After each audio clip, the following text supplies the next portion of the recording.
شروع اللہ کے نام سے جو بڑا مہربان نہایت رحم والا ہے۔ خلاصہ دستک۔ اس سبق کے مصنف ہیں مرزا ادیب۔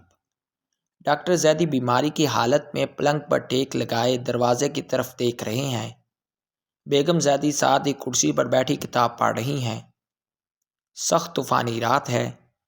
اتنے میں ڈاکٹر زیدی کو دروازے پر دستک کی آواز سنائی دیتی ہے۔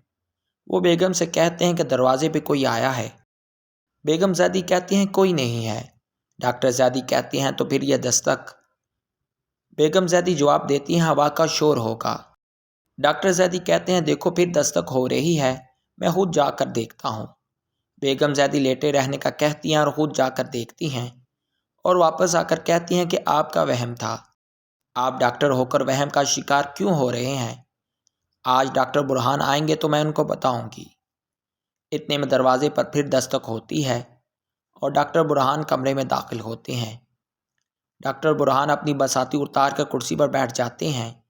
بیگم زیدی ان کے لیے چائے کی پیالی لاتی ہیں اور کہتی ہیں اب انہیں لیٹے لیٹے یہ وہم ہو گیا ہے کہ کوئی دروازے پر دستک دے رہا ہے۔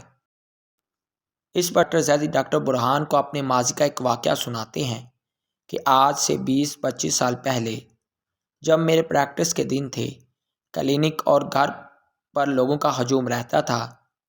ایک رات میں تھکا ہارا گھر آیا تو دروازے پر دستک ہوئی۔ نوکر نے آ کر بتایا کہ کوئی بڑے میاں آئے ہیں۔ اتنے وہ بوڑھا آدمی میرے کمرے میں آ گیا اور کہنے لگا کہ میرا بیٹا بیمار ہے، اس کو چل کر دیکھ لیجئے۔ میں تھکا ہوا تھا۔ میں نے نوکر کو کہہ کر بڑے میاں کو باہر نکال دیا۔ وہ بڑے میاں دروازے پر دستک دینے لگے۔ میں سو گیا، پتہ نہیں کب تک دستک دیتے رہے۔ صبح اٹھا تو طبیعت پر بوجھ تھا۔ میں نے بڑے میاں کا پتہ کروایا لیکن کچھ پتہ نہ چلا۔ وہ دستک مجھے اب اکثر سنائی دیتی ہے۔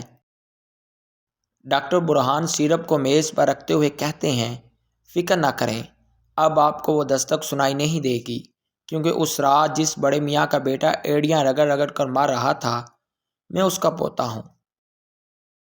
ڈاکٹر برہان اٹھ کر چلے جاتے ہیں اور ڈاکٹر زیدی اور بیگم زیدی خاموش دیکھتے رہتے ہیں۔